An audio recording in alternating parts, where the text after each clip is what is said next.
સમગ્ર મામલે એવું છે, ગિલોસણ ગામના સરપંચના ઉમેદવાર સામેનો વિવાદ છે ઉંમર આધારિત.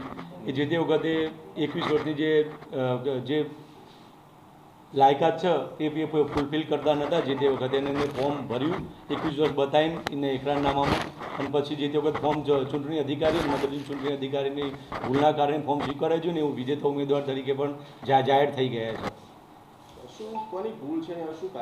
એ મેન બેઝિક ભૂલ ચૂંટણી અધિકારી જે તે વખતે નયનકુમાર પ્રજાપતિ કરીને છે, અને અત્યારે અમારે ત્યાં વિસ્તરણ અધિકારી તરીકે ફરજ બજાવે છે તાલુકા મહેસાણા ખાતે. અને મદદની ચૂંટણી અધિકારી તરીકે જિજ્ઞેશ કુમાર સોલંકી છે, એ અત્યારે જુનિયર ક્લાર્ક તરીકે ફરજ બજાવે છે અમારે ત્યાં.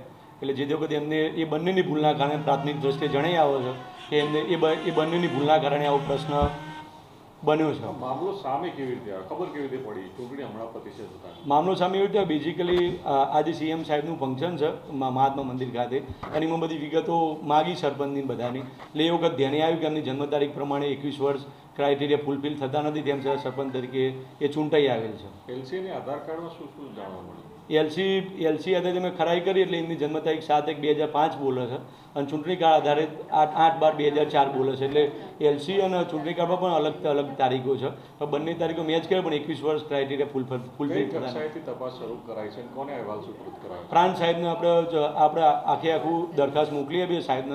સાહેબ જે પ્રાંત અધિકારી સાહેબ છે એ જે પ્રમાણે સૂચના બધું આપશે એ પ્રમાણે આપણે આગળની કાર્યવાહી ધોરણસરની કરી છે.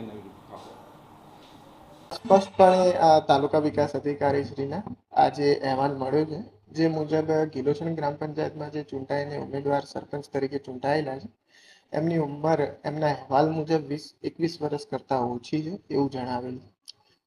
જ્યારે ઉમેદવારી પત્ર જ્યારે આરોપને રજૂ થયેલું ત્યારે એમના ઉંમર એમને પોતે 21 વર્ષ તેવી બતાવેલી છે, જેના આધારે આરોપીએ નિર્ણય લીધેલો હતો, અને એના કારણે ફોર્મ મંજૂર પણ થયેલું હતું, અને ચૂંટણી પણ થઈ, અને એમાં ચૂંટણીમાં એ વિજેતા તરીકે પણ જાહેર થયેલા છે.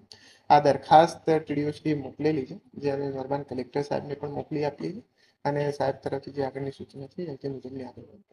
જ્યારે ગ્રામ પંચાયતની ઉમેદવારી ફોર્મ ભરવાનું હોય છે એમાં ઉંમર લખવાની હોય છે કે જન્મ તારીખ લખવાની? એની અંદર ઉંમર જ લખવાની હોય છે, જેની અંદર સ્પષ્ટ કે મારે આટલા વર્ષ પૂરા થયા છે, જેની અંદર એમને 21 વર્ષ પૂરા એવું બતાવે છે. અને તો પછી આ એલસી કેમ જિલ્લા પંચાયતે મંગાવી લાગે, એનું કારણ શું? આ વિવાદ કેમ સામે આવ્યો?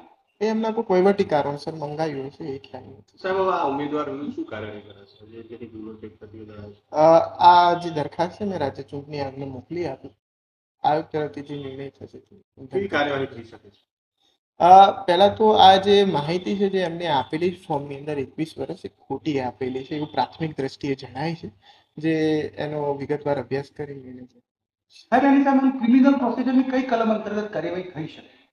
એ પ્રોસિજર અંતર્ગત જવું કે કેમ આ બોનાફાઇડ મિસ્ટેક છે કે ઇન્ટેન્શનલી મિસ્ટેક છે, એ પહેલા જોવાનું રહેશે આની અંદર, એ જોઈશે.